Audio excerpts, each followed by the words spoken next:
18টি জেলায় ছড়িয়েছে বানের জল। বন্যা কবলিত প্রায় 20 লাখ মানুষ। দেশের উত্তর মধ্যাঞ্চলে যমুনা ব্রহ্মপুত্রের পানি কিছুটা কমলেও বন্যা পরিস্থিতির উন্নতি হয়নি। এখনো বিপদসীমার উপর দিয়ে বইছে নদ নদীর পানি। দুর্ভোগে জনজীবন। তবে বন্যায় সবচেয়ে ভোগান্তিতে এইচএসসি পরীক্ষার্থীরা।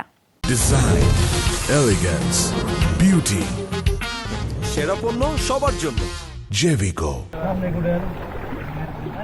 কোথাও হাঁটু পানি, কোথাও আবার কোমর পানি মারিয়ে কেন্দ্রে যেতে হচ্ছে এইচএসসি পরীক্ষার্থীদের। বন্যায় ভোগান্তি চরমে। এ অবস্থায় পরীক্ষা কতটা ভালো হবে তা নিয়ে সংশয়ে জামালপুরের 4 উপজেলার ছাত্রছাত্রীরা। বন্যার যে পরিস্থিতি খুবই ভয়াবহ। আমার বাড়ির 4 সাইডে পানি এবং কালকে সারা দিন রাত কারেন্ট ছিল না। আমি পড়ালেখা করতে পারি নাই। অর্ধেক আসার পরে অটো আমাদেরকে নামিয়ে দিছে, কারণ 1 হাঁটু পানি, অটোর ভিতরে পানি ঢুকে গেছিল। আমরা তো এর আগে 4 তারিখে পরীক্ষা দিছি, তখন হালকা পানি ঢুকতেছিল কেন্দ্রের মধ্যে, এখন হয়তো অনেকটাই ঢুকে পড়ছে আর কি। টানা বৃষ্টি আর উজানের ঢলে জেলার নিম্নাঞ্চলের 42টি ইউনিয়ন প্লাবিত। পানিবন্দী লক্ষাধিক মানুষ। ভালোভাবে যদি পরীক্ষা দিয়ে রেজাল্টটা ভালো করতে পারি, ভালো একটা পাবলিক বিশ্ববিদ্যালয়ে ভর্তি হওয়ার ইচ্ছা ছিল, কিন্তু পানি তো আমার ইচ্ছাটাই প্রায় ভেস্তে যাওয়ার পথে। কুড়িগ্রামের নাগেশ্বরীতে প্রায় 100 মিটার বাঁধ ভেঙে কয়েকটি গ্রাম প্লাবিত। ডুবেছে শিক্ষা প্রতিষ্ঠান। এরই মধ্যে চলছে এইচএসসি পরীক্ষা। পূর্বে যারা একটু আছে ওদের একটু সমস্যা হচ্ছে না, এদের যোগাযোগ একটু ভালো, কিন্তু যারা গ্রামে আছে ওদের জন্য একটু সমস্যা হচ্ছে। এক্সামটা অনেক আগের তুলনায় অনেক খারাপ হয়েছে, যেটা আমাদের আমার রেজাল্টের উপর খুব ইফেক্ট ফেলবে। তো এখন দেখা যাচ্ছে একটা স্টুডেন্ট ও বন্যায় নাই, কিন্তু ও ভালো রেজাল্ট করবে ইনশাল্লাহ। তো সে জায়গা থেকে আমার রেজাল্টটা অনেক খারাপ হয়ে যাবে।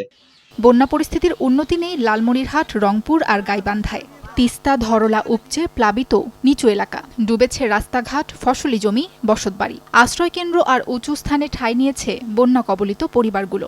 গরু ছাগল নিয়ে খুব সমস্যা হয়েছে, থাকতে পারি না, চোখই ধরতে পানি। সাপের আমাদের ভয় একটা সবসময় কাজ করতেছে। তিস্তার পরে মানুষ যে আমরা কিভাবে চলাফেরা করতেছি একমাত্র আল্লাহ মাহবুদে জানে। সিলেটের নদ নদীর পানি কিছুটা কমলেও পানিবন্দী 5 লাখের বেশি মানুষ। বিভাগে 9 জুলাই পর্যন্ত এইচএসসি পরীক্ষার তারিখ পেছানো হলেও তা নিয়ে দেখা দিয়েছে সংশয়। সুনামগঞ্জেও পানিবন্দী প্রায় 4 লাখ মানুষ।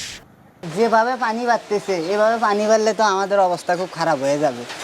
আর নদী ভাঙন তো আরো আছে।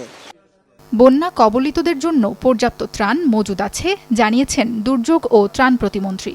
আমাদের পর্যাপ্ত মজুদ রয়েছে। যেহেতু পর্যাপ্ত মজুদ রয়েছে, সেখানে এটা কেউ না পাওয়ার কোনো কারণ নাই। জেলা প্রশাসকরা আমাদেরকে আশ্বস্ত করেছেন, সমস্ত জেলা প্রশাসকরা, যে সেখানে তাদের পর্যাপ্ত মজুদ রয়েছে এবং পর্যাপ্ত দ্রব্য সামগ্রী রয়েছে। যখন যেটা প্রয়োজন তারা সেটা মিট আপ করার জন্য কাজ করতেছে।